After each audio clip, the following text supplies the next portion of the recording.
नमस्कार, स्वागत है आपका। आप देख रहे हैं इंडिया टीवी। आपके साथ मैं हूं प्राची पाराशर। शाम के 5 बज चुके हैं, वक्त हो गया है मुकाबला का। दिल्ली का चुनाव अब मंदिर मार्ग से होकर गुजर रहा है। अब तक चुनावों में नेताओं के टेंपल रन तो आपने देखे होंगे, लेकिन दिल्ली का चुनाव इससे एक कदम आगे निकल गया है। यहाँ मंदिर जाने भर की बात नहीं, मंदिर गिराने और मंदिर बचाने की लड़ाई भी शुरू हो गई है। दिल्ली की मुख्यमंत्री आतिशी का दावा है कि केंद्र सरकार दिल्ली में एक नहीं, दो नहीं, बल्कि 7 से 10 मंदिरों को तोड़ने का ऑर्डर दे चुकी है। आतिशी के आरोपों पर दिल्ली के एलजी ऑफिस से भी रिएक्शन सामने आ चुका है। कहा गया है कि चुनावी मौसम में केजरीवाल एंड कंपनी सस्ती और घटिया राजनीति कर रही है। एक तरफ जहां इस मामले पर जंग छिड़ी है, तो दूसरी तरफ 3 महीने में दूसरी बार अरविंद केजरीवाल ने मोहन भागवत को लेटर लिख दिया है। एक बार फिर 5 सवाल पूछे हैं। काउंटर में बीजेपी ने केजरीवाल को पहले बच्चों की झूठी कसम ना खाने, दिल्ली वालों को गुमराह ना करने जैसे 5 संकल्प लेने को कहा है। अब सवाल यह है कि क्या वाकई दिल्ली में मंदिर तोड़े जाएंगे? सवाल यह भी कि चुनाव से पहले केजरीवाल को आखिर मोहन भागवत से जवाब क्यों चाहिए? इन्हीं सवालों पर करेंगे मुकाबला, लेकिन पहले सुनिए दिल्ली की सीएम आतिशी ने आज क्या आरोप लगाए। भारतीय जनता पार्टी की केंद्र सरकार दिल्ली के अलग अलग हिस्सों में कई सारे मंदिरों को और बौद्ध धर्म के मंदिरों को तोड़ने का प्लान बना रही है। 22 नवंबर को रिलीजियस कमेटी की एक मीटिंग हुई, उसके ये मिनट्स हैं। ये मिनट्स मैं इसलिए दिखा रही हूं क्योंकि कल जब मैंने एलजी साहब को चिट्ठी लिखी तो उनके ऑफिस ने कई मीडिया वालों को कहा कि ऐसा कोई भी निर्णय मंदिर तोड़ने का नहीं हुआ। यह सरासर झूठ है। एलजी साहब ने इस फाइल को अप्रूवल दे दिया है। आतिशी कह रही हैं कि मंदिर तुड़वाना चाहती है भारतीय जनता पार्टी। बाकायदा उस फाइल को अप्रूवल उपराज्यपाल साहब की तरफ से दे दिया गया है, जबकि उपराज्यपाल ये कह रहे हैं कि ऐसा कोई भी काम उनकी तरफ से नहीं किया गया है। आइए इसी पर करते हैं चर्चा। हमारे साथ खास मेहमान जुड़ रहे हैं कि आखिर दिल्ली का दंगल या दिल्ली की लड़ाई कौन से मुद्दे पर लड़ी जा रही है। हमारे साथ हैं शहजाद पूनावाला जी, प्रवक्ता भारतीय जनता पार्टी स्टूडियो से, विनोद बंसल साहब प्रवक्ता वीएचपी हमें ज्वाइन करेंगे, संजीव झा प्रवक्ता आम आदमी पार्टी हमारे साथ हैं, मेहरुद्दीन रंगरेज साहब स्पोक्स पर्सन एआईएमआईएम हमारे साथ हैं, और अजय अरोरा नेता कांग्रेस हमारे साथ हैं। आप सभी का बहुत बहुत स्वागत है। मैं शहजाद पूनावाला जी आप ही से शुरुआत कर रही हूं। वो पार्टी जिस पर मंदिर के ऊपर या मंदिर बनवाने के क्रेडिट लेने के आरोप लगते रहे, आज उस पार्टी पर दिल्ली में आरोप लग रहे हैं कि आप मंदिर तोड़वाकर हिंदू धर्म की आस्था को टारगेट करना चाहते हैं। क्या मंदिर तोड़कर अब चुनाव जीतना चाहती है बीजेपी? सबसे पहले तो आरोप कौन लगा रहा है? वही लोग जिन्होंने अरुण जेटली जी पर आरोप लगाया था, नाक रगड़कर माफ़ी मांगी, गडकरी जी पर आरोप लगाया था, नाक रगड़कर माफ़ी मांगी। इन्होंने 2 साल पहले आरोप लगाया था 800 करोड़ रुपए बीजेपी ने रखे इनकी पार्टी तोड़ने के लिए, और अभी ये आरोप मई जून में भी रिपीट किया था। आतिशी जी ने स्वयं ये आरोप लगाया था। उनको डेफेमेशन केस का समन भी गया है। आज तक उन्होंने कोई प्रूफ प्रोवाइड नहीं किया। मैं तो चाहता हूँ बाकी डिबेट छोड़ दो, संजीव झा जी से वो याद है 800 करोड़ रुपए हमारे पास ऑडियो टेप पड़ा हुआ है, भाजपा के नेता हमें जो है तोड़ने की कोशिश कर रहे हैं, पोच कर रहे हैं, हम ऑडियो टेप रिलीज कर देंगे। आज ऑडियो टेप रिलीज करा दो। दूसरी बात यह है रिपोर्ट चैनल की। Delhi Minister Atishi in February had ordered the demolition of temples in West Delhi 2 days ahead of Ram Navami, that is 2 days from now. आतिशी जी के खुद के विभाग ने अप्रैल 2024 में जब रामनवमी का समय था तब 2 मंदिर को तोड़ने का फतवा जारी किया था। एलजी साहब ने रुकवाया। दिल्ली हाईकोर्ट की प्रोसीडिंग पढ़ के बता रहा हूं, 2023 में कापसेरा में एसडीएम को आदेश दिए गए थे कि जाकर सारे मंदिर तोड़ दो। ये इनके कृत्य है, और इनके कृत्य इसलिए बता रहा हूं क्योंकि इनका पूरा आप इतिहास देखिए। नानी बहुत अपसेट हो जाएगी, बाबरी गिरी है, किसका स्टेटमेंट था? अरविंद केजरीवाल का। मंदिर में शोषण होता है महिलाओं का, किसका स्टेटमेंट था? गोपाल इटालिया का। मंदिर में मारे काटे जाते हैं, किसका स्टेटमेंट था? राजेंद्र गौतम, जो इनके मंत्री रहे, इनको कभी भी उन्होंने पार्टी से निकाला नहीं, ये पार्टी छोड़कर अभी हाल ही में चले गए। इसके बाद सत्संग में जाने वाले डैश डैश की तरह तालियां बजाते, गोपाल इटालिया का स्टेटमेंट। राम मंदिर के बदले यूनिवर्सिटी बना दो, ये मनीष सिसोदिया का स्टेटमेंट। मैं पूछ रहा हूं कि बाकी सब छोड़ दो। आज जो एक ट्वीट भी है मनीष सिसोदिया का, उन्होंने कहा था कि मंदिर दर्शन दर्शन की बात के बदले सरकारी स्कूल के दर्शन किए जाते तो ये राजनीतिक परंपरा बहुत बेहतरीन होती। तो इसका मतलब यह है कि मंदिर दर्शन पे आए क्यों है? मंदिर दर्शन पे इसलिए आए, और प्राची जी मैं आखिरी में अपनी बात समाप्त कर रहा हूं, क्योंकि लटकते हुए तार मुक्त दिल्ली बनाना था, नहीं किया। पॉल्यूशन मुक्त दिल्ली बनाना था, नहीं किया। यमुना साफ करनी थी, नहीं किया। 24 घंटे साफ पानी देना था, नहीं किया। वाटर लॉगिंग से मुक्त करना था, नहीं किया। 500 नए स्कूल के नाम संजीव झा जी बता दीजिए, नए स्कूल के नाम, 20 नए यूनिवर्सिटी के नाम बता दीजिए, 24 नए अस्पताल के नाम बता दीजिए, 1000 रुपए प्रति महिला कितनी महिलाओं को मिला है पंजाब में वो बता दीजिए, पेमेंट कितनी हुई है ये बता दीजिए, और मौलवी मौलाना जो इनके वोट बैंक है उनको भी चूना लगा रहे 17 महीने से, इसीलिए ध्यान मंदिरों भटकाने के के लिए। नाम आज आतिशी जी ने बताए भी हैं। वो 6 मंदिर कहां पर हैं? एक वेस्ट पटेल नगर, एक दिलशाद गार्डन, एक सुंदर नगरी, एक सीमापुरी, एक गोकलपुरी, एक उस्मानपुर, न्यू उस्मानपुर का मंदिर उन्होंने बताया है कि ये मंदिरों को तुड़वाने का आदेश दे दिया गया। और अगर आप नहीं मानेंगे तो हो सकता है एक और लेटर मोहन भागवत साहब को लिख दिया जाए। 5 सवाल तो पूछ लिए गए हैं कि आपके गलत कामों पर वो क्या कहेंगे। 6 मंदिर के नाम गिनाए, अब आपके हिसाब से उन्होंने 6 मंदिर के नाम रखे। मैंने तो न्यूज रिपोर्ट बाकायदा दिखाई, हाईकोर्ट की प्रोसीडिंग दिखाई। अब मैं संजीव झा जी से कहता हूँ, ये जो 6 मंदिर तोड़ने का आदेश तो होगा ना, कोई एलजी साहब का मिनट्स ऑफ द मीटिंग होगा ना जिसमें उन्होंने आदेश लिया है। बाकी सारा समय मेरा ले लीजिए, शो का पूरा समय दे दीजिए, लिखित ऑर्डर दिखा दीजिए जहां पे है। ये जो कमेटी है, रिलीजियस कमेटी, ये कमेटी एलजी के पास तब जाती है फाइल जब पहले सीएम और एचएम के पास जाती है। दूसरी बात, इस कमेटी में पीडब्ल्यूडी के ऑफिशियल्स, होम मिनिस्ट्री, दिल्ली में भी होम मिनिस्ट्री है, दिल्ली के होम मिनिस्ट्री के ऑफिशियल्स, फ्लड डिपार्टमेंट के ऑफिशियल्स, दिल्ली सरकार के ऑफिशियल्स बैठते हैं। तो अगर तोड़वाने का कोई ऑर्डर है तो वो उन्होंने ही किया है।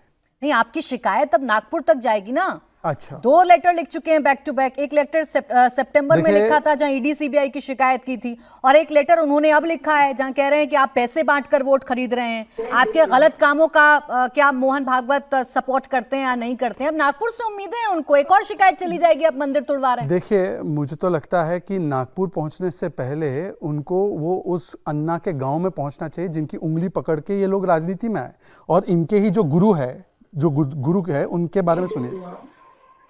अरविंद केजरीवाल जैसे आदमी जो मेरे साथ काम करता था और शराब के बारे में हम लोग आवाज उठाया था, आज वो शराब नीति बना रहा है। तो पहले तो अपने गुरु की समझ लें, गुरु से पूछ लें, हमें तो छोड़ दीजिए। और आरएसएस को पत्र लिखने के बदले उनसे संस्कार सीखिए, उनसे सेवा भाव सीखिए। आरएसएस जो गली गली मोहल्ले मोहल्ले में स्कूल बनाती है ना, उससे स्कूल बनाना सीखिए। शराब के ठेके मत खोलिए। अन्ना हजारे की मान लीजिए, अपने गुरु की मान लीजिए, हमारे गुरुओं को छोड़ दीजिए। ठीक है, संजीव झा तक शायद मेरी आवाज नहीं पहुंच पा रही, उनके पास मैं जाऊं। लेकिन मेहरुद्दीन रंगरेज साहब, आप कहते रह गए कि बड़ा भेदभाव किया जा रहा है मुसलमानों के साथ। आपने खूब विक्टिम कार्ड खेलने की कोशिश की, जैसा आरोप आम आदमी पार्टी आप पर लगाती है, लेकिन लग नहीं रहा कि आपकी राजनीति का कोई असर उन पर पड़ रहा है। लाइन बड़ी क्लियर है, वो आश्वस्त हैं कि मुस्लिम वोट तो उनको मिलेगा ही मिलेगा, अब हिंदुओं को ज्यादा से ज्यादा अपने कब्जे में करना है। इसलिए मंदिरों की भी बात हो रही है, पुजारियों की भी बात हो रही है, और मोहन भागवत साहब की भी याद आ रही है। देखिए मैडम, जिस तरीके से तुष्टीकरण की राजनीति केजरीवाल साहब कर रहे हैं, ये भी उसी पिच पे बैटिंग करना चाहते हैं जिस पे भाजपा करती है। जो 80-20 की पॉलिसी है उनकी, शमशान कब्रिस्तान की पॉलिसी है, बांटने और काटने की राजनीति जो उनकी है, उसी पिच पर जो है आम आदमी पार्टी उतर चुकी है। मोहन भागवत जी की चिट्ठी, जब कोरोना आया हमारे भारत में, तो कोरोना जो बम बताया गया वो हमारे मरकज को बताया गया। मरकज पे ताला लगवाने का काम केजरीवाल ने किया, पूरे मुसलमानों की भावना को आहत किया, उनके मुंह पे तमाचा मारने का काम किया। ऐसे ही जब हमारे ताहिर भाई थे जो दिल्ली दंगे में जिनको आरोपी बनाया गया, तब उनके केस भी अभी जो है उनके ऊपर केस चल रहा है, उन्हें अभी तक जो है सजा भी नहीं हुई, और उनको कहा कि डबल सजा होनी चाहिए। जब इन्हीं का विधायक जो कुरान की बेअदबी करता है, उसका नाम नरेश यादव है, और वो महरौली से विधायक था, उसको दोबारा से टिकट देने का काम आम आदमी पार्टी करती है। वो तो हमने प्रोटेस्ट किया इस तरीके से, किसी तरीके तक केजरीवाल तक वो बात गई। उन्होंने देखा कि मुसलमान तो विरोध कर रहा, तो उन्होंने क्या किया, उसका तुरंत उसका टिकट काट के किसी और को टिकट देने का काम किया। दूसरा, ये मौजिम की जो बात कर रहे हैं कि मौजिमों को जो है जो 18 महीने से मौजिमों को जो तनख्वाह नहीं मिली, मैं बता देना चाहता हूँ प्राची जी, उन्हें जो तनख्वाह मिलती है ना, वो मिलती है वक्फ बोर्ड से जो आमदनी होती है, जो किराया आता है, उससे उनको पैसा मिलता है, ना कि कोई दिल्ली सरकार देती है। मगर अब दिल्ली सरकार ने क्या किया, पुजारियों को और ग्रंथियों को जो उन्होंने देने का जो काम किया, बात करते रहिए, आरोपियों को टिकट देने की बात करते रहिए, लेकिन लग नहीं रहा कि आपकी इस बात का कोई असर आम आदमी पार्टी पर पड़ रहा है, या आपको कोई प्लेयर भी आम आदमी पार्टी मान रही है? आम आदमी पार्टी तो आश्वस्त नजर आ रही है कि शायद मुसलमानों का जो वोट है वो उन्हें मिलेगा, इसलिए फिलहाल फोकस हिंदू वोटों पर नजर आ रही है। यही सवाल मेरा संजीव जी आपसे है। आप तक आवाज नहीं पहुंच रही थी सर। शहजाद पूनावाला जी ने आपसे पूछा कि बताइए वो ऑर्डर जिसमें उपराज्यपाल साहब ने कहा कि मंदिर तोड़े जा रहे हैं। एक मिनट रंगरेज साहब। प्राची जी, मेरी बात पूरी नहीं हुई अभी। आपकी बात आ गई सर। नहीं मैडम, आपने मेरी बात, अच्छा बोलें कंप्लीट करें।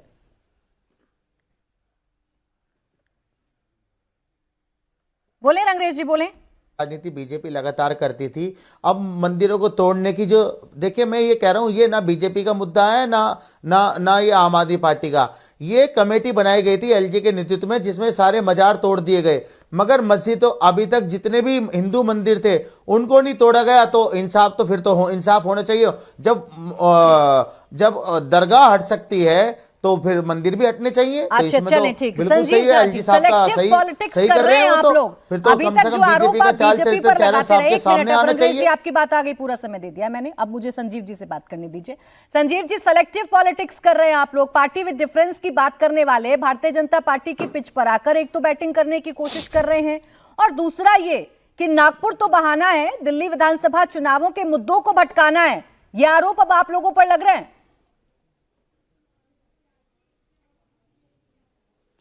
नहीं, देखिए, मुझे लगता है कि संविधान में जो अधिकार दिए गए हैं उस अधिकार के अनुपालन करने का काम अरविंद केजरीवाल और आम आदमी पार्टी कर रही है। आम आदमी पार्टी संविधान में सभी धर्मों को प्रचार प्रसार और सभी धर्मों के मानने वाले लोगों के लिए उनकी किस भावनाएं आहत न हो, उनके धर्मों की धर्म सुरक्षित रहे, ये जिम्मेदारी है और हम कर रहे हैं। एक बात बताइए, हम नैरेटिव क्यों बदलेंगे? हमने 10 साल में अरविंद केजरीवाल जी ने जो काम किया वो दिल्ली की जनता जानती है, चाहे शिक्षा में हो, चाहे स्वास्थ्य में हो, बिजली में हो, पानी में हो, महिलाओं की बसों की यात्रा हो। और अरविंद केजरीवाल जी ने कहा है कि 2100 रुपये हर महिला जो 18 साल के ऊपर है उसको हम देंगे। उन्होंने कहा है कि बुजुर्गों को, जो 60 साल से ऊपर के बुजुर्ग हैं, उनकी इलाज की जिम्मेदारी अरविंद केजरीवाल सरकार की होगी। तो 10 साल में दिल्ली का जो हाल बदला है वो कंटिन्यू है और चलता रहेगा। हम कोई मुद्दे से भटक नहीं रहे। हाँ, लेकिन हमारी जिम्मेदारी ये भी है कि धार्मिक स्वतंत्रता और धार्मिक रक्षा, अगर यहाँ कोई किसी तरह से, चाहे वो मंदिर हो, चाहे मस्जिद हो, चाहे गुरुद्वारा हो, चाहे चर्च हो, गलत तरीके से तोड़ने की कोशिश करेगा, अगर किसी धर्म को नीचा दिखाने की कोशिश करेगा, तो हम तो उसके खिलाफ खड़े होंगे। आज बाबा साहब ने संविधान में ये लिखा है, ये सरकार की नहीं, हर नागरिक की भी जिम्मेदारी है। तो नागरिक होने के नाते भी और सरकार चलाते हुए आम आदमी पार्टी के एक जिम्मेदार नेता के तौर पर भी हमारी ये जिम्मेदारी है कि हम उसकी रक्षा करें। अच्छा, अगर हम आप कोई मुद्दे मुद्दे से नहीं भटक नहीं भटकाना चाहते रहे हैं। संजीव हम जी, जो काम किए तो उसकी मोहन खूब चर्चा हो रही है। सर एक सेकंड, आरएसएस के प्रमुख मोहन भागवत साहब को 2-2 बार लेटर लिखना क्या दर्शाता है? पहले लेटर का जवाब आया आपके पास, या इस लेटर का जवाब आया आपके पास, या कोई उम्मीद है आपको कि लेटर का जवाब आएगा और उससे कुछ बदल पाएगा? मुझे लगता है कि देखिए, आरएसएस हमेशा भारतीय जनता पार्टी की पेरेंटल बॉडी है आरएसएस, या आरएसएस भी कहती रही है और भाजपा भी कहती रही है। और राजनीति में आरएसएस शुचिता की बात कहती है, राष्ट्र की बात करती है। हमारी जिम्मेदारी, मुझे लगता है जिम्मेदारी जवाब देना चाहिए, और नहीं देंगे तो बार बार पूछते रहेंगे उनसे कि भाई वही कहते थे कि ये पैसों का बड़ा खेल हो रहा है राजनीति में, ये बंद होना चाहिए।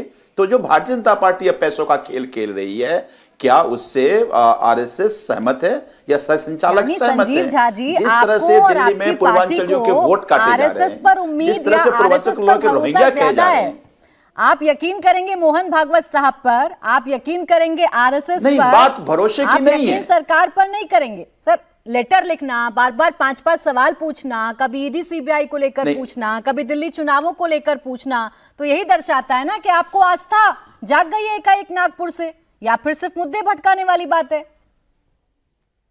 नहीं,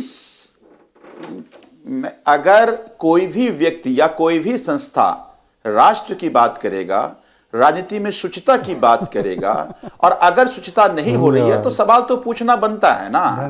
जनता के सामने जवाब तो देंगे ना कि अगर आप राजनीति में शुचिता की बात कर रही थी, आज जो पार्टी तोड़ रही है। संजीव जी, मैं क्या गलत कह रही हूँ? आज आप मान तो रहे हैं ना, कोई भी देखिए, मेरा विश्वास होना या पार्टी का विश्वास होना ये महत्वपूर्ण नहीं है। और आप बी टीम होने का आरोप लगा देते हैं अजय अरोड़ा साहब की पार्टी पर। मैं आ रही हूं विनोद बंसल जी, शहजाद जी आपके पास भी। अजय अरोड़ा जी, कहाँ तो आपको कहा जा रहा था कि आप बीजेपी की गोद में खेल रहे हैं। इसलिए देखिए दोनों अलग अलग बातें। हाँ बोले संजीव दोनों जी। अलग अलग बातें हैं।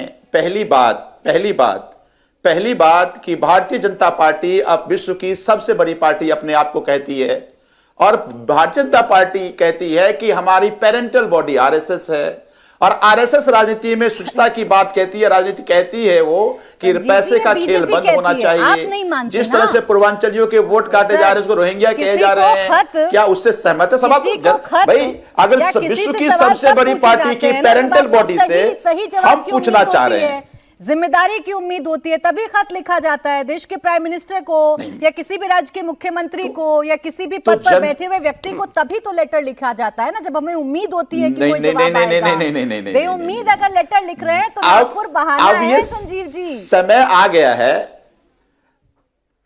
अब मैं आगे बढ़ नहीं, अब समय आ गया एक्सपोज करने का। समय जनता देख रही है ना, फिर जब स्वच्छता की बात है जनता सवाल करेगी। अच्छा ठीक है, अजय कल को जब ये राजनीति में कहेंगे पैसे का खेल बंद हो जाएगा, जनता सवाल पूछेगी इनसे। तो मैं अब अगर अजय अरोड़ा जी स्वच्छता है कि नहीं है इस बॉडी में, जनता वाली है, ठीक है, जनता के सामने एक्सपोज कर रहे हैं। हाँ ठीक है संजीव जी, आप करिएगा एक्सपोज। अब अजय अरोड़ा जी, आप राष्ट्रवादी या राष्ट्र की बात करने वाली, स्वच्छता की बात करने वाली आरएसएस, जो कि पेरेंट बॉडी है भारतीय जनता पार्टी की, संजीव जी के शब्द हैं, उनसे सवाल पूछ रहे हैं अरविंद केजरीवाल साहब। भाई उनको उम्मीद है कि नागपुर से कोई जवाब आएगा और शायद दिल्ली की राजनीति में कुछ बदलेगा। देखिए प्राची जी, जिस प्रकार से अरविंद केजरीवाल जी ने आम पार्टी ने पत्र लिखा नागपुर से, मेरा सवाल आम सीधा 1 to 1 आम पार्टी से है, क्या नागपुर फैसला करेगी? नागपुर फैसला करने वाली होती कौन है? और जिस प्रकार से इन्होंने कहा कि नागपुर इंटरफेयर करे, अरे आप अपने मत से काम करें। अभी इन्होंने कहा कि 10 साल में हमने काम किया। मैं तो कहता हूं कि आम पार्टी याद करे शीला दीक्षित जी के 15 वर्ष, जिस प्रकार से 15 वर्ष शीला दीक्षित जी ने काम किया, उन्होंने आसपास भी कोई काम नहीं किए, ना स्कूल बनाया, ना पानी स्वच्छ दिया। गंगा जमुना सच जमुना मैली की मैली है। और ये शिक्षा की बात करते हैं, ये मोहल्ला क्लिनिक की बात करते हैं। मोहल्ला क्लिनिक में जाके देखिए प्राची जी, क्या बुरा हाल है। वहां पे दवाइयां नहीं है, डॉक्टर्स नहीं है। और इनको अब याद आया है 10 वर्षों के बाद इनका धर्म जागा है। 17 महीने हो गए, 17 महीने से जो इमाम है, मौलवी हैं, उनकी तनख्वाह नहीं मिली और ये कहते हैं कि 18,000 रुपये हम देंगे। इन्होंने कहा पंजाब के अंदर 1100 रुपये महिलाओं को देंगे। सोशल मीडिया देख लीजिए, कह रहे हैं हम एकमात्र ऐसी पार्टी है या एकमात्र ऐसी सरकार है इस देश की जो सर्वधर्मों का सम्मान करती है। सारे पार्टियों पर सवाल खड़े किए हैं संजीव झा जी ने। भाई उन्हें मंदिरों की भी चिंता है, उन्हें मस्जिदों की भी चिंता है, उन्हें गुरुद्वारों की भी चिंता है, उन्हें चर्चेस की भी चिंता है। सर वो तो कह रहे हैं मंदिर मत तोड़िए, इमामों को सैलरी देंगे, लेकिन उपराज्यपाल साहब नहीं देने दे रहे हैं और उसकी शिकायत आप करते नहीं। प्राची जी, हम किसी के विरुद्ध नहीं है, हम तो कहते हैं कि आम पार्टी की कथनी और करनी में फर्क है। घोषणा करना और घोषणा को लागू करना, दोनों में बड़ा फर्क है। हमें पंजाब में दिख रहा है क्या हो रहा है, और इस प्रकार जिस प्रकार से ये दिखने तो लगा बहनों के साथ कर रहे हैं कि फॉर्म भरवा रहे हैं, दिखने तो लगा डाटा इकट्ठा कर रहे हैं, तो अरविंद केजरीवाल ये हाथों में हाथ डाले आपके नेता नजर आया करते थे। दिल्ली चुनाव से ठीक पहले कम से कम दिल्ली की स्थिति नजर तो आई, आंख तो खुली कांग्रेस की। मैं शहजाद जी बस 1 मिनट में विनोद बंसल जी को भी चर्चा में ले आऊं। विनोद बंसल जी, भाई मंदिरों को अगर कोई तोड़ेगा और सरकार कहेगी कि भाई मत तोड़िए, बाकायदा मुख्यमंत्री जी मिनट टू मिनट जारी करेंगी, 6 मंदिरों के नाम बता देंगी, तो ये तो अच्छा है ना कि आम आदमी पार्टी अपनी जिम्मेदारी समझ के हिंदू मंदिरों को तोड़ने से बचा रही है। राजनीति कहाँ है इसमें? नहीं देखिए प्राची जी, आपको याद होगा कुछ वर्ष पूर्व इसी आम आदमी पार्टी ने एक लिस्ट जारी की थी कि भाई ये मंदिरों को तोड़ा जाएगा। उसके बाद विश्व हिंदू परिषद ने प्रोटेस्ट किया था, पूरे दिल्ली भर में प्रोटेस्ट हुए, तब जाकर के वो मंदिर रुके थे। अब मैं कहना चाहता हूं कि आज जब एलजी खुद कह रहे हैं कि हमने कोई ऐसी लिस्ट जारी नहीं करी, हम ऐसी कोई मंदिरों को तोड़ने वाला नहीं है, ऐसी कोई चीजें विधान में नहीं है, अपनी अभी संज्ञान में नहीं है, तो आखिरकार कौन है जो तोड़ने वाला? भाई क्या कोई औरंगजेब आने वाला है क्या इनका कोई जो तोड़ेगा मंदिरों को? हमें तो जानकारी अभी तक नहीं है कौन से मंदिरों को। और जो अभी इन्होंने कहा कि अगर है तो जैसे अपने बीजेपी के प्रवक्ता ने बोला था, चैलेंज देके कहा है अगर कोई ऑर्डर है तो बता दे भाई।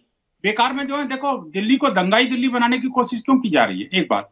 दूसरी बात मैं कहना चाहता हूँ, देखिए मंदिरों की बात, मंदिरों की देखिए इन्होंने मंदिरों की बात करी, इन्होंने स्वच्छता की बात करी। ये जब पॉलिटिक्स में आए थे तो उन्होंने ये कहा था कि हम दिल्ली को नशा मुक्त करेंगे, दिल्ली में हम एक ऐसी राजनीति खड़ा करेंगे जो भेदभाव रहित होगी, ऐसी राजनीति करेंगे जो सांप्रदायिक आधार पर कोई विभाजन नहीं करेगी। ये तो तीनों चीजों चारों चीजों में सबसे अग्रणी निकले। आप बताइए, देखिए आज पंजाब की क्या हाल है, दिल्ली को तो पूरा शराब में डुबाने की पूरी कोशिश करी थी। मैं तो कहता हूँ धन्य है ईडी का और सीबीआई का, और उन्होंने जिन्होंने जांच की और इनको जेल में डाला, अन्यथा तो पता नहीं दिल्ली का क्या हाल होता। आप देखिए कि दिल्ली में अभी जब 10 साल पहले इन्होंने मुअज्जिमों की और मौलवियों की जब सैलरी बनाई थी तब उस समय क्या अपने हिंदू पुजारी याद नहीं आए थे इनको? और आज भी जब ये जिस तरह का जो जाल फैलाने की कोशिश कर रहे हैं, देखिए प्राची जी एक बात समझने की है, 10 साल पहले इन्होंने मौलवियों के ऊपर जाल फेंका था, अब इनको लगा कि वो जाल में से मछलियां निकल नहीं है, इनकी निकल चुकी सारी, अब एक दूसरी तरफ जाल फेंको, क्या पता उधर की मछली फंस जाए। तो ये जो मछुआरे बन जब चुके हैं, सैलरी नहीं दे रहे थे तब भी सवाल थे, आज सैलरी देने का वादा कर दिया तब भी सवाल कर रहे हैं, तो चित्त भी मेरी सवाल तो होंगे मेरी बात ये वाली बात हो जाती है ना। मैं बस ये भावनाओं का अंतर है ना। मैं कहता हूं जवाब बात दीजिए। सैलरी की मैं नहीं है। शहजाद ये आपके पास आऊं, बस संविधान एक सम्मत सवाल नहीं जो है। आपने पूछा था वो छूट गया था, संजीव जी से मुझे भी पूछना है कि कोई दिखा दीजिए ना, कोई ऑर्डर रिटन में दिखा दीजिए ना, आप मिनट टू मिनट जारी कर सकते हैं, तो एक ऑर्डर दिखा दीजिए कि भाई उपराज्यपाल साहब ने ऑर्डर रिलीज किया है कि ये 6 मंदिर तोड़े जाएंगे, दूध का दूध पानी का पानी। और सवाल पूछूं शहजाद पूनावाला जी से कि भाई क्यों मंदिर तोड़ने पर आमद आए आप दिल्ली के? हिंदू समाज की भावनाओं के साथ खिलवाड़ कर रहे हैं। देखिए, एक सेकंड, छेवो one second। मंदिर के एलजी के मीटिंग का मिनट्स ऑफ मीटिंग की जिक्र दिल्ली के मुख्यमंत्री अतिशी जी ने किया। ये सारे ऑर्डर सभी डीएम के पास हैं, डीएम के जरिए हमें जानकारी मिली। एक बात, दूसरी बात, अभी बीएचपी के प्रवक्ता कह रहे हैं, एक बात बताइए, बीएचपी के प्रवक्ता तब कहां थे जब गोंडा रोड पे मंदिर तोड़ा गया और एलजी के ऑर्डर से डीडीए ने तोड़ा? ये तब कहां थे जब लोधी रोड पे मंदिर को तोड़ा गया? अरे भाई साहब, मैं कहता हूं, जनता देख रही है, दिल्ली और देश के लोग देख रहे हैं ना कि ये किस तरह से रंग बदल रहे हैं। और ये सवाल भारतीय जनता पार्टी से नहीं पूछ रहे हैं भाई, हम अगर सैलरी देने की घोषणा करें तो हमारी इंटेंशन देख रहे हैं, भारतीय जनता पार्टी नहीं दे रही, इसकी इंटेंशन नहीं देख रहे हैं। तो इसका मतलब है कि ये सब लोगों को आस्था से मतलब नहीं है, आस्था से मतलब नहीं है, आस्था के नाम पर राजनीति करना चाह रहे हैं। देश की जनता देख रही है, देश के सनातनी भी देख रहे हैं कि किस तरह से रंग बदलते हैं सत्ता के ये तो अब है ना ये कि तो उपराज्यपाल साहब को तय करना है कि कौन से मंदिरों को तोड़ना है, नहीं तोड़ना है, वो भी तब जब रिलीजियस कमेटी बताएगी कि ये मंदिर या ये मस्जिद अवैध तरीके से बने हुए हैं। जब आपके पास ऑर्डर थे तब कितने मंदिर तोड़े गए थे, इसकी लिस्ट जरूर बताइएगा मुझे, या कितने आपने उस कमेटी की बात को नहीं माना था, ये भी बताइएगा मुझे। मैं जवाब देता हूं, बहुत छोटा, मैं जवाब देता हूं, हाँ मैं जवाब देता हूं। बोले। रिलीजियस कमेटी, दिल्ली सरकार, दिल्ली के मुख्यमंत्री गलत बोल रहे हैं, बीएचपी प्रवक्ता, एक भी आज तक आदेश, जब ये एमसीडी में थे तो एमसीडी को ऑर्डर करा करके राम मंदिर तोड़ने की कोशिश करी थी दिल्ली सरकार ने, उसको रोका था। यहाँ भी बीएचपी प्रवक्ता झूठ बोल रहे हैं, फिर ये राजनीति कर रहे हैं। तब मैं कह रहा हूं कि संजीव जी की भी और बंसल जी की भी। अब हम सुन लेते हैं थोड़ा। शहजाद पूनावाला जी, फिर एक आरोप लगा आप पर कि आप झूठ बोल रहे हैं, इन्होंने कोई मंदिर नहीं तोड़े। मैंने तो आपको न्यूज रिपोर्ट सुनाकर और दिल्ली हाईकोर्ट का ऑर्डर का डेट बताकर बताई, और मैंने इनसे कहा कि अगर कोई एलजी साहब का आदेश है तो उसको दिखाकर हमें यहीं पर नंगा कर दो, पर आदेश का जिक्र है, मिनट्स का जिक्र है, कोई ठोस नहीं। चलिए, इन्होंने कहा कि मंदिरों का सम्मान करते नहीं। एक सेकंड सर, एक सेकंड। मारी तमारी माता बहनों ने रिक्वेस्ट करवी જોઈએ કે હે મારી માવડીઓ, હે મારી બહેનો, હે મારી દીકરીઓ, કથાઓમાં કે મંદિરોમાં તમારું કંઈ વળવાનું છે નહીં, એ શોષણના ઘર છે। गोपाल इटालिया, मंदिर में जाना नहीं है मेरी माओ, मेरी बेटियों, ये मंदिर शोषण का घर है। अभी फैसला कीजिए, गोपाल इटालिया को पार्टी से निकलेंगे। आज जब हम ये चर्चा कर रहे हैं ना, इंडिया टीवी में मैं पूरा दिन देखता हूँ प्राची जी, पिनराई विजयन इनके साथी है, सनातन का अपमान किया है, अलायंस में है। डीएमके ने कहा है सनातन समाप्त हो जाए, अलायंस में है। टीएमसी ने महाकाल मंदिर में जो पूजा अर्चना कर रहे थे राजनाथ सिंह, उसका मजाक उड़ाया, बोलिए अलायंस तोड़िए। सपा ने शिवलिंग जाकर ढूंढो मुख्यमंत्री के घर में, अखिलेश यादव ने बोला है उनके अलायंस में, अलायंस तोड़िए। जिस प्रकार से रामचरितमानस को अपमानित किया है समाजवादी पार्टी ने, अभी तक अलायंस नहीं तोड़ा है। हिंदू धर्म को धोखा। और चलिए बाकी सब छोड़ दीजिए, मैं एक लास्ट इजी सवाल पूछता हूं आपसे, संजीव जी इसका जवाब जरूर दीजिएगा और भागना मत। मस्जिद का ध्वंस हुआ तो मैंने नानी से पूछा, नानी अब तो आप बड़े खुश हो गए, अब तो आपके भगवान राम का मंदिर बनेगा। कहती है ना बेटा, मेरा राम किसी की मस्जिद तोड़ के ऐसे मंदिर में नहीं बना। राम मंदिर तभी बना जब वो वहां पे अवैध ढांचा गिराया गया, तोड़ा गया। आप बोलिए आप समर्थन में है कि नहीं है, या अरविंद केजरीवाल और उसकी नानी के साथ खड़े? बताइए। वो तो पहले इंडिया स्टैंड नहीं, एक स्टैंड लेने दीजिए। देश के सभी लोग देखे, आम आदमी पार्टी बाबरी विध्वंस पर स्टैंड बताइए। मैं कहता हूं शौर्य का दिवस था, गर्व का दिवस था। आप बताइए स्टैंड। मुझे स्टैंड लेना है, लेकिन सर आप बताइए मुझे ब्रेक भी लेना है। ब्रेक का वक्त हो गया। अगर 10 सेकंड में अगर आप अपना स्टैंड बता सकें संजीव झा जी, फिर मुझे ब्रेक पर जाना है। स्टैंड बता दीजिए जरा, कहां पर खड़े हैं आप? वो तब उस वक्त केजरीवाल साहब खड़े थे या आज सही है जब मंदिर में दर्शन करके आए पूरे परिवार के साथ? लीजिए स्टैंड संजीव जी। मैं जवाब देता हूं आपको। गोपाल इटालिया और इस पे दोनों पे मैं जवाब दूं आपको? जी जी फरमाइए। मैं जवाब दूं? बोले ना, बोले संजीव जी, बोले। फरमाइए। हम इस देश के संविधान को मानते हैं। अच्छा। हमने बार बार कहा सुप्रीम कोर्ट का जो फैसला होगा उस फैसले के साथ हम खड़े होंगे। पक्का? यहाँ के आर्बिट्री रूल बोला नहीं था है कि किसी के ह्यूमन फैंसी से देश चलेगा। पक्का बोला था? संविधान से चलेगा। पक्का बोला था ये? अच्छा, स्टैंड आ गया, मुझे ब्रेक लेना है। संजीव जी अपनी बात कंप्लीट करिएगा। संविधान से चलने वाली आम आदमी पार्टी है, संविधान से चलना चाह रहे हैं संजीव जी। इसीलिए आप लोगों से कहा जा रहा है कि मुद्दे भटकाए जा रहे हैं। रिलीजियस कमेटी दिल्ली में पहले से काम कर रही है। सुप्रीम कोर्ट के आदेश के बाद रिलीजियस कमेटी बनाई गई। बस फर्क सिर्फ इतना है, मैं आ रही फिर अंग्रेजी, बस फर्क सिर्फ इतना है कि पहले आप को फैसला लेना होता था, आप उपराज्यपाल साहब फैसला ले रहे हैं, तो आपको इसमें गलत नजर आ रहा है। और टाइमिंग विधानसभा चुनावों की है। देखिए, सुप्रीम कोर्ट रिलीजियस कमेटी के चेयरमैन एलजी हैं और एलजी ने अपनी मीटिंग्स में ये सारे मंदिर तोड़ने के और बौद्ध मठ तोड़ने के आदेश दिए। मुख्यमंत्री उस आदेश के खिलाफ हैं। एक बात। दूसरी बात, जो शहजाद पूनावाला कह रहे थे, हम ये कह रहे हैं कि इनके ही एक अलायंस पार्टनर है बिहार में, जीतन राम मांझी। उन्होंने कहा था कि भगवान श्री राम तो काल्पनिक पात्र है, क्यों नहीं निकालते भाई आपको अपनी पार्टी से? तो दूसरों को ज्ञान न दिया करें।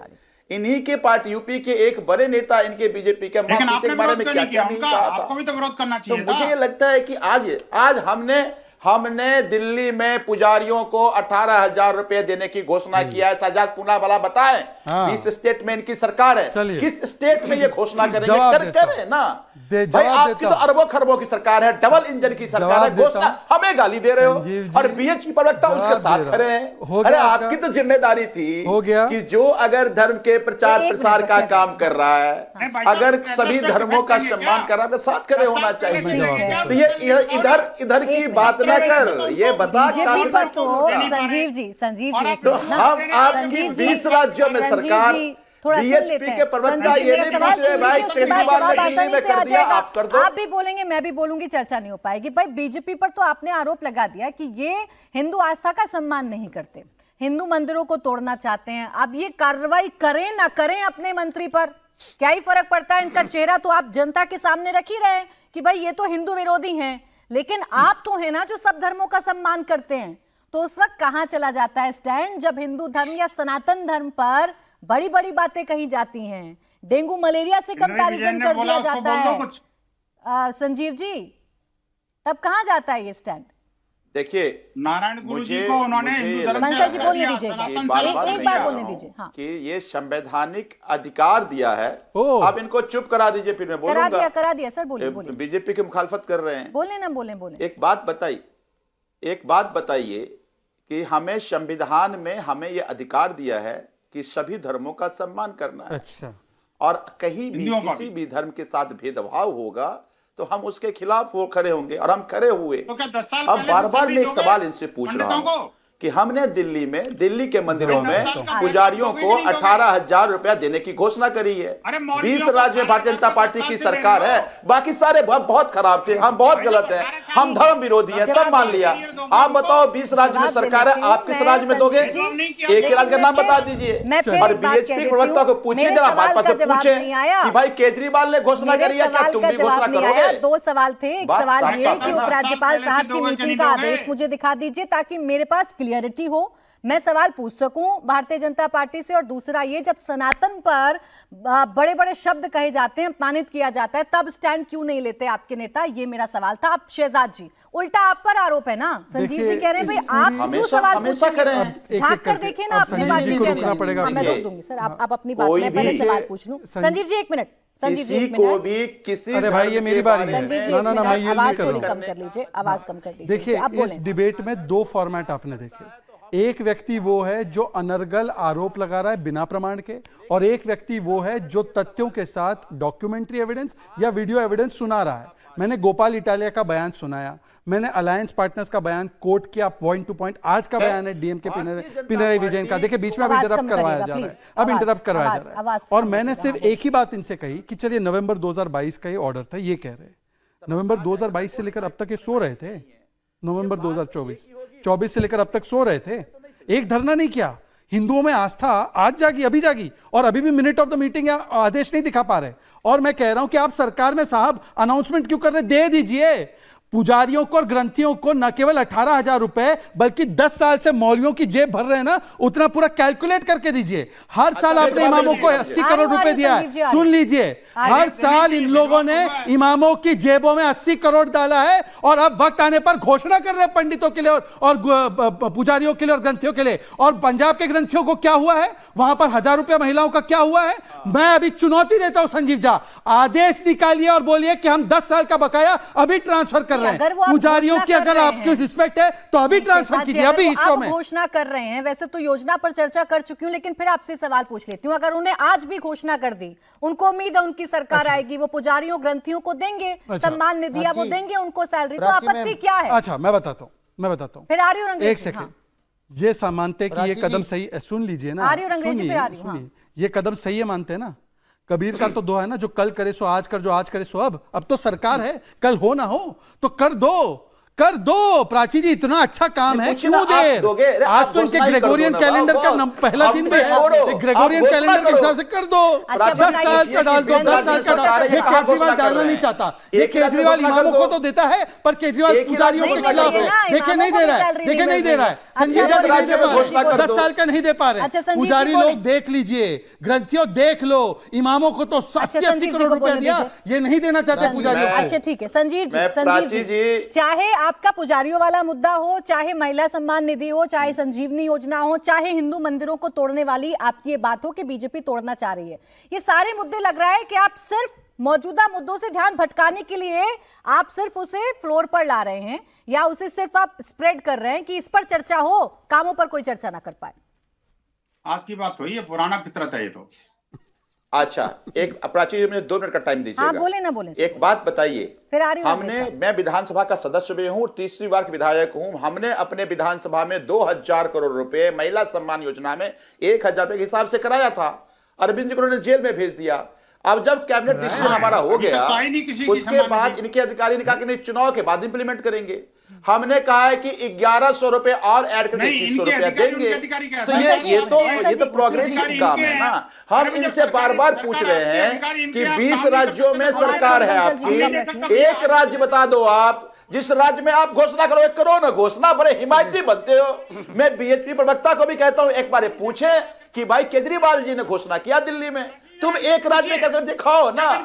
तुम तो कुछ कर नहीं रहे, हम कर रहे तो मीन में निकाल रहे हैं। बारे सनातन धर्म ये नाटक नहीं चलने। मैं तो ये कह रही हूं संजीव जी, आप लोगों की मंशा बड़ी अच्छी है, नाटक करके आज आपको हरियाली आंसू ना बहाओ। अच्छा ठीक है, नहीं बहाएगा कोई। आपको तो सर पूरी समझ है कि पुजारियों ग्रंथियों को सैलरी मिलनी चाहिए। इनके 22 राज्यों से उम्मीद करने से बेहतर है आप पंजाब में करके दिखा दीजिए। सरकार चल रही है तो कम से कम कहने के लिए तो रहेगा ना, बीजेपी वालों से पूछने के लिए रहेगा कि अरविंद केजरीवाल साहब ने, उनकी पार्टी ने पंजाब में करके दिखा दिया। प्राची जी वहां तो दारू बांट रहे हैं ना, बोले बोले संजीव जी बोले। चिंता मत कीजिए, समय आने दीजिए, वहां भी कर लेंगे, बिल्कुल कर लेंगे। चुनाव से पहले क्या? पर मेरा ये कहना मैं पहले रंगरेज जी के पास बहुत इंपॉर्टेंट है। एक सेकंड बस, रंगरेज साहब ये कहते हैं मैं बड़े हिमायती हूँ हिंदू धर्म ठीक है, के, रंगरेज साहब। हम ही केवल एक रक्षक सेकंड, 10 हैं सेकंड हिंदू दे धर्म दीजिए, के। क्योंकि ये झूठ का पर्दाफाश करूंगा, इनको मुंह दिखाने लायक नहीं। सिर्फ 10 सेकंड केजरीवाल के ऐसा क्यों किया? केजरीवाल को गाली बहुत बड़ा देने को खुलासा नहीं करने मिलने वाला। वाला। जनता का देखिए दिल मैं बहुत बड़ा खुलासा करने वाला हूँ, आपको चुप रहना पड़ेगा। देखिए मैं अपनी बात मैडम रखूं, ये जल्दी जल्दी, फिर रंगरेज जी बहुत देर से इंतजार कर पर रहे बीच हैं। में वो कोई नहीं बोलेगा, कोई नहीं बोलेगा। रंगरेज जी फौरन आ रही हूँ आपके पास, फौरन आ रही हूँ। मजारों को तोड़ा जा रहा था। मैं अपनी बात रख लूं प्राची जी, 10 बोले सेकंड। बोले हाँ, बहुत thank you। जल्दी, क्योंकि रंगरेज जी बहुत देर से प्राची इंतजार जी कर रहे हैं। वैसे बोले। तो जो हमारे पुजारी होते हैं या जो भी हमारे धार्मिक अनुष्ठान करने वाले जो भी होते हैं, हर मंदिर का एक ट्रस्ट या बॉडी होती है जो वो स्वतंत्र अपना कंट्रोल करना चाहती है और उसमें से वो अपने पुजारियों का ख्याल रखती है। ये दरअसल 18,000 रुपए देकर पंडितों के, पुजारियों के और हमारे मंदिरों के ट्रस्ट पर कब्जा करना चाहते हैं। ये बहुत बड़े कब्जे की साजिश रच रहे हैं ये लोग, हमारे मंदिरों का पैसा लूटने के लिए। इसीलिए मैं कह रहा हूं अभी के अभी कर दो, अभी के अभी कर दो। नहीं, ये स्कीम बना रहे हैं कि हम सारे मंदिरों का ट्रस्ट, मंदिरों की प्रॉपर्टी, मंदिर सब आपके पास जाना, बोलिए, लिखित में दीजिए कि आप नहीं करेंगे। रंगरेज साहब, रंगरेज जी, आम आदमी पार्टी के आपने नेता को सुना, विधायक भी हैं, वो कह रहे हैं भाई हम सर्वधर्म की बात करते हैं, हमें इमामों की भी चिंता है, हमें पुजारियों की भी चिंता है, ग्रंथियों की भी चिंता है, मंदिर मस्जिदों की भी चिंता है। आप क्यों यहाँ पर राजनीति में हाथ सेकने की कोशिश कर रहे हैं, उन्हें समझ नहीं आ रहा। फिर आ रही हूँ अरोड़ा जी। देखिए मैडम जी, देखिए मैडम, केजरीवाल जो है आरएसएस और बीजेपी के छोटे रिचार्ज हैं। जिस तरीके से जब मस्जिद और जो अपनी दरगाहें हैं जब उनको तोड़ा जा रहा था, तब तो ना तो प्रेस कॉन्फ्रेंस करके अरविंद केजरीवाल जी ने ये बात बताई कि मजारों को तोड़ा जाएगा, मस्जिदों को तोड़ा जाएगा। मगर जब मंदिरों की बात आई, तुष्टीकरण की राजनीति की बात आई, तो उन्होंने एकदम प्रेस कॉन्फ्रेंस भी करी और उनमें बताया भी। तो ये सिलेक्टिव राजनीति जो है, जो जिस तरीके से कर रहे हैं, वो आपको जग जाहिर है। मुसलमानों के खिलाफ अगर कोई पार्टी है तो वो आम आदमी पार्टी है। दूसरा मेरा एक सवाल है, जब इमामों को तनख्वाह दी जा रही है, वो दी जा रही है वक्फ बोर्ड की तरफ से, और आप जो पुजारियों को और ग्रंथों और सिख समुदाय के लोगों को जो दे रहे हैं, उसमें मुसलमान भी ऐड करिए, इमाम भी ऐड करिए, उनको तो आप सैलरी नहीं दे रहे, वो तो वक्फ बोर्ड दे रही है। तो ये तुष्टीकरण जो हो रहा है चुनाव के समय पर, ठीक पहले चुनाव से पहले, मुसलमानों के अगर खिलाफ अगर कोई पार्टी है तो वो आम आदमी पार्टी है, जिसका छोटा रिचार्ज अरविंद केजरीवाल है। आरएसएस जब इमामों को सैलरी देने की घोषणा की जाए तब तुष्टीकरण नहीं होता है। रंगरेज साहब, भागवत जी का अगर एक कोई है मिनट तो सर, एक अरविंद मिनट। केजरीवाल। रंगरेज जी, जब इमामों को सैलरी देने की या सम्मान निधि देने की या उनके हित के लिए कोई घोषणा की जाए तब तुष्टीकरण नहीं होता है, लेकिन पुजारियों को, ग्रंथियों को अगर कुछ देने की घोषणा हो गई तो तुष्टीकरण हो गया। एक मिनट सर, मैं बता रहा हूं। मंदिरों को तोड़ने पर कोई आपत्ति जता दे तो तुष्टीकरण हो जाता है, लेकिन मस्जिदों पर अगर कोई आपत्ति जता दे तोड़ने पर तो वो बड़ा ठीक लगता है आपको। आप भी तो दोहरा मापदंड लेकर चलते हैं ना रंगरेज जी, इसीलिए शायद मुसलमान भी आपको पसंद नहीं कर पाता है। सुनिए, देखिए मैडम सुनिए, 93 से ये जो है वजीफा जो है, वजीफे के तौर पे जो है इमामों को मिल रहा है। मगर मैं कह रहा हूं, जब अभी केजरीवाल ने जो स्कीम लागू लाकर और कहा कि हम जो है पुजारियों को और ग्रंथियों को जो 18,000 रुपए की सम्मान राशि देंगे, तो उसमें इमामों को भी ऐड करिए आप। इमामों को तो आपकी तरफ से कुछ भी नहीं मिल रहा।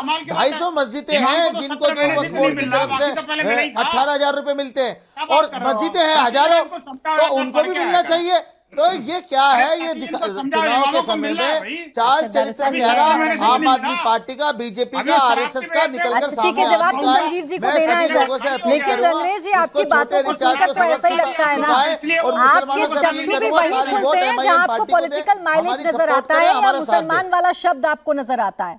आपके चक्षु वहीं खुलते हैं या वहीं आपको राजनीति करना अच्छा लगने लगता है। संजीव जी दीजिए जवाब रंगरेज साहब का, पार्टी समझी खैरी ना, जवाब दीजिए ना उनका। आप कहते हैं आप सर्वधर्म की बात करते हैं, वो कह रहे हैं नहीं, आपको आज एकाएक हिंदुओं की चिंता हो रही है, मुसलमानों को आपने छोड़ दिया।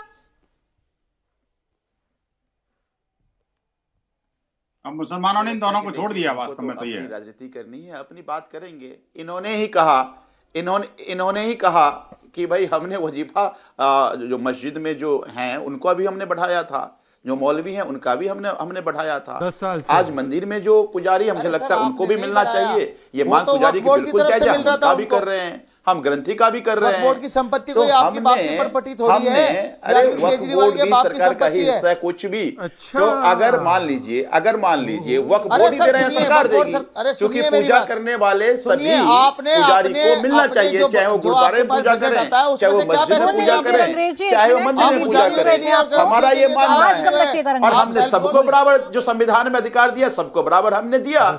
हाँ, मैं आ रही हूँ सर। लेकिन मैं बार बार कह रहा हूं कि भारतीय जनता पार्टी बार बार कह रही है, मैंने आपको आपके चैनल में भेज दिया है वो मिनट्स ऑफ मीटिंग, जिसकी बात शहजाद कह रहे थे, दिखा तो दीजिए। मिनट्स ऑफ बता दो ना मीटिंग डेट कहाँ कौन सी है? अरे आप है ही जिसपे पढ़ के ये सुनाओ बातें ना, कही गई, उनको मिनट्स क्या ऑफ मीटिंग मैंने भेजा? भेज पढ़ दिया के है। सुना दो मेरे और सामने। ये मिनट्स ऑफ मीटिंग ट्वीट भी किया हुआ है, आम आदमी मिनट ऑफ पार्टी के मीटिंग पेज से नहीं भी है, उठा कहाँ लीजिएगा मिनट ऑफ आप, मीटिंग है? और आप इनको सर, दे दीजिए, दिखा दिखाइए हमको, दीजिए दिखाइए मिनट ऑफ कि सर, एक minutes minute. Of meeting sir, में एक सारे सेकंड। मंदिरों को आपका तोड़ने की जो बात लेटर की है गई ना, है। मुझे संजीव जी। ताज्जुब तब होता है आरटीसी का लेटर जब भेजा यहाँ है। बैठे बीएचपी के आरटीसी का लेटर प्रवक्ता भेजा है ना? बीजेपी की हिमायत कर रही संजीव है कि जी। नहीं वो मंदिर अरे तोड़ रही है, क्या ठीक कर रही है, फ्रॉड किया हम है? पुजारी को जो संजीव दे जी, रहे हैं ऑन तो एयर हमारा फ्रॉड intention कर खराब दिया। है। संजीव जी, ऑन लेटर है एयर मेरे पास लेटर है, और उस लेटर में it has been decided by the religious committee on your directions and with your approval to demolish multiple religious structures across Delhi. As you can see the list of religious structures, ये letter है sir ये आतिशी RTC जी का का। Letter है, ये कौन सा राज्यपाल मिनट साहब है? का ऑर्डर Religious आपको मुझे committee- बताना एक बार है बताइए। कि ऑर्डर कहाँ वाह, है। क्या Religious झोल committee है, के- इसको बोलते हैं Religious झोल। committee के ये झोल Religious वाली committee पार्टी के है। मेंबर देखो, सारे ऑफिसर्स ना हैं। ना ना 10 सेकंड ये देना ऑफिसर पड़ेगा से प्राची लिखवा जी। करके प्राची जी, 10 मंदिर सेकंड। तोड़ने की साजिश कर रहे हो। अच्छा। और फिर ये 10 कर सेकंड मेरे पास बिल्कुल समय खत्म हो गया है। अरोड़ा जी बहुत देर से बोलना रह गया उनका। बोलिए अरोड़ा जी, अरोड़ा जी, नहीं, एक गलत सेकंड। संदेश चला पहले जाएगा। अरोड़ा जी, कोई कुछ नहीं जाएगा सर, मैंने पूछ लिया उनसे। अरोड़ा जी बोलिए। प्राची देखिए, जी, उन्होंने बोला कि उन्होंने प्राची मिनट ऑफ जी, मीटिंग भेजा है, भेजा आरटीसी का प्राची लेटर, जी। आरटीसी का लेटर भेजा, मिनट ऑफ मीटिंग नहीं भेजी, ये अच्छा, फ्रॉड चलिए। पार्टी है, फ्रॉड मेरे पास पार्टी। इतना ही समय था, बहुत बहुत मैं शुक्रिया। 10 सेकंड माफी बोलना चाहूंगी अजय जी, आपके पास नहीं आ पाई। बहुत बहुत शुक्रिया आप सभी का हमारे साथ आज की इस चर्चा में जुड़ने के लिए।